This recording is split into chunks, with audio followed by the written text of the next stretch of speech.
ऊर्जा, शक्ति और आंतरिक यात्रा।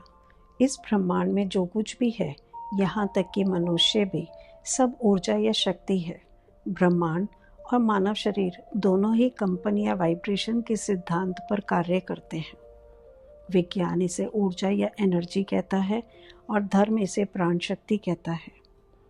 पदार्थ की सबसे छोटी इकाई परमाणु या एटम है। प्रत्येक परमाणु प्रोटॉन, इलेक्ट्रॉन और न्यूट्रॉन जैसे सूक्ष्म कणों से मिलकर बना होता है। उसी प्रकार ऊर्जा की सबसे छोटी इकाई क्वांटम कहलाती है।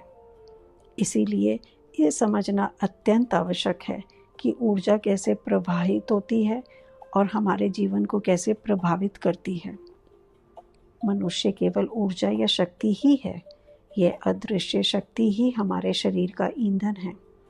जहाँ ध्यान जाता है वहीं ऊर्जा प्रवाहित होती है। अधिकांश समय हमारी ऊर्जा बाहर की ओर बहती है, जिसे काम कहा गया है। यदि यही ऊर्जा भीतर की ओर प्रवाहित होने लगे तो उसे अकाम कहा जाता है। काम का अर्थ है इच्छा या कामना। काम जन्म और मृत्यु के चक्र से जुड़ा है। अकाम का अर्थ है आत्मा। अकाम मोक्ष और मुक्ति का मार्ग है। प्रत्येक मनुष्य जन्म के साथ शक्ति लेकर आता है और जीवन भर उसे खर्च करता रहता है और मृत्यु के साथ शक्ति खोकर या समाप्त करके जाता है।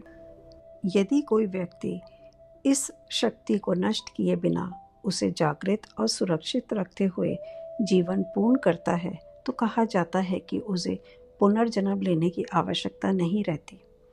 मनुष्य प्रतिदिन 24 घंटे में अपनी ऊर्जा को एकत्रित और संचालित करता है।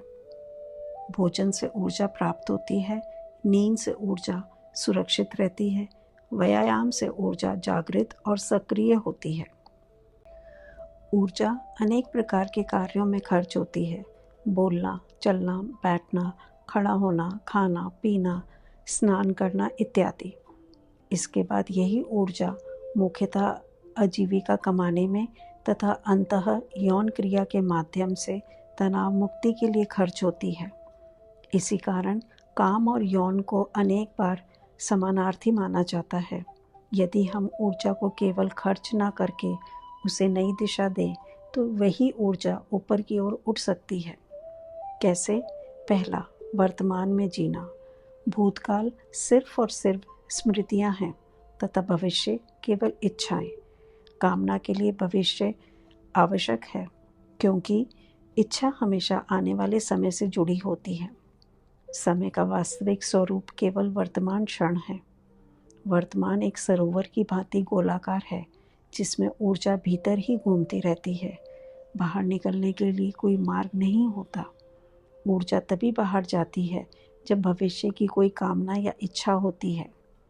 यदि आप इस समय केवल मुझे सुन रहे हैं तो आपकी ऊर्जा सुरक्षित रहती है। लेकिन यदि सुनने के साथ साथ आपके मन में विचार भी चल रहे हैं तो आप थकते हैं और ऊर्जा कम होने लगती है। जब कोई व्यक्ति किसी कार्य को पूर्ण सजगता और संपूर्णता से करता है तो वह पूर्ण क्रिया होती है। ऐसी स्थिति में व्यक्ति ऊर्जा से भरपूर होता है। इसे पुण्य कहा गया है। यदि कार्य अधूरा, बिखरा या असजग हो तो वह पाप कहलाता है। सन्यासी प्रत्येक क्षण में जीता है। जो भी व्यक्ति वर्तमान में जीने लगता है वही वास्तविक अर्थ में सन्यासी है। सन्यास का अर्थ संसार छोड़ना नहीं बल्कि वर्तमान क्षण में पूर्ण रूप से जीना है। तब हमारी ऊर्जा ऊपर की ओर बढ़ने लगती है। दूसरा, रचनात्मक बने। उत्पादन और रचनात्मकता में अंतर। उत्पादन का अर्थ है कोई उपयोगी वस्तु बनाना, जैसे कुर्सी, मेज, गाड़ी आदि। रचनात्मकता वहाँ से आरंभ होती है जहाँ उपयोगिता समाप्त हो जाती है। कामना हमेशा परिणाम पर केंद्रित रहती है। मुझे इससे क्या मिलेगा? ईश्वर ने इस ब्रह्मांड की रचना किसी स्वार्थ या उद्देश्य से नहीं की। कृष्ण के जीवन को लीला कहा गया है। लीला का अर्थ है खेल, सहजता और रचनात्मकता। राम के जीवन को चरित्र कहा गया है जो कर्तव्य, उद्देश्य और गंभीरता का प्रतीक है। लीला रचनात्मकता है, जबकि चरित्र उद्देश्य प्रदान जीवन का प्रतीक है। जीवन एक लीला है। धार्मिक व्यक्ति का जीवन बोझिल नहीं होता, लेकिन जो व्यक्ति अत्यधिक गंभीर हो जाता है वह भीतर से भारी हो जाता है और फिर उस भारीपन को यौन माध्यम से हल्का करने का प्रयास करता है। जितनी गंभीरता बढ़ती है उतनी ही तनाव और यौन आकांक्षाएं बढ़ती हैं। यदि आप अत्यधिक गंभीर होंगे तो तनाव से भर जाएंगे और तनाव से मुक्ति पाने के लिए किसी न किसी प्रकार के विसर्जन या रिलीज की आवश्यकता अनुभव होगी। जीवन को लीला की तरह जिएं, बोझ की तरह नहीं। बच्चे हल्के इसलिए होते हैं क्योंकि उनका जीवन खेल है, कामना नहीं। जैसे जैसे बच्चा गंभीर होता जाता है वैसे वैसे उसके जीवन में यौन चेतना का प्रवेश बढ़ने लगता है।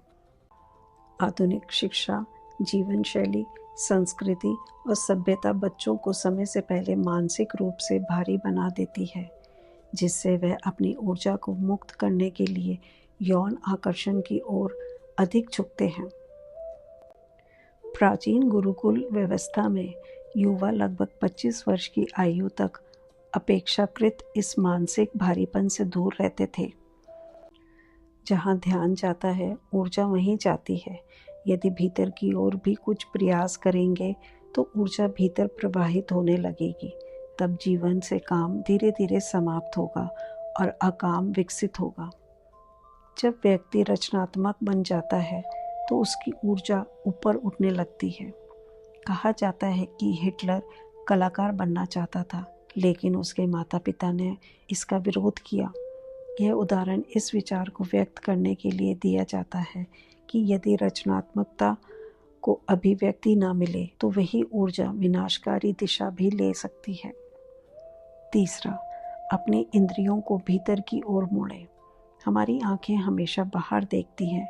मनुष्य चांद तक पहुंच गया, समुद्र की गहराई और परमाणु के रहस्यों को भी जान गया, लेकिन कभी स्वयं के भीतर देखने का अभ्यास नहीं किया, क्योंकि अपने भीतर झांकने से डर लगता है। आंखें बंद करें और अपने भीतर उतरें। धीरे धीरे अपने सांस पर ध्यान केंद्रित करें। चाहे तो अभ्यास के समय आंखों पर कपड़ा बांध सकते हैं और कानों में रुई लगा सकते हैं ताकि बाहरी शोर कम हो जाए। इस पूरे अभ्यास का उद्देश्य केवल एक है, अपने भीतर के वास्तविक स्वरूप से जुड़ना।